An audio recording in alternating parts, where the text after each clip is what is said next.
अचलपूरमध्ये सभापती निवडीमध्ये भाजप आणि एमआयएमची युती झाली आहे। शिक्षण आणि क्रीडा समितीचं सभापती पद हे एमआयएमला देण्यात आलेलं आहे। यावर सत्तेसाठी वाटेल ते करू शकतात अशी टीका अरविंद सामंत यांनी केली आहे।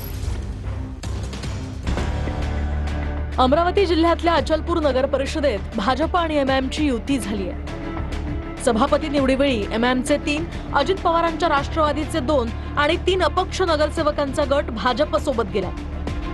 तर भाजपकडून एमआयएम नगरसेवकाला शिक्षण आणि क्रीडा समितीचं सभापती पद देण्यात आलंय। भाजपला महिला बालकल्याण समिती तर काँग्रेसला पाणी पुरवठा सभापती पद देण्यात आलं।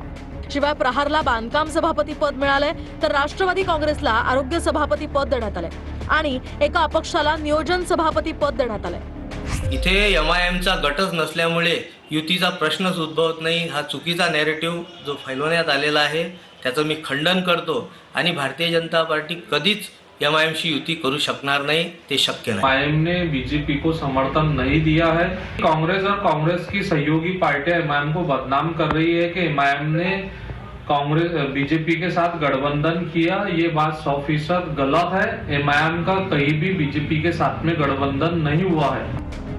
दरम्यान अचलपूर नगर परिषदेमध्ये काँग्रेसचे 15 नगरसेवक आहेत, तर भाजपचे 9, एमआयएमचे 3, अपक्ष 10 आणि प्रहारचे 2 नगरसेवक निवडून आलेत, तर राष्ट्रवादी काँग्रेसचेही 2 नगरसेवक आहेत। माहिती घेतो, वरिष्ठांकडे मी कळवणारच आहे आणि माहिती सुद्धा देणार आहे त्यांना। हिंदुत्वाची आम्ही कधीही तडजोड करणार नाही, हे तर लिखित स्वरूपातच आहे। निर्लज्जम सदा सुखी सत्ता तुराम न भयम न लज्जम, ते सत्ता तूर आहेत, लक्षात ठेवा। त्यासाठी वाटेल ते करतील।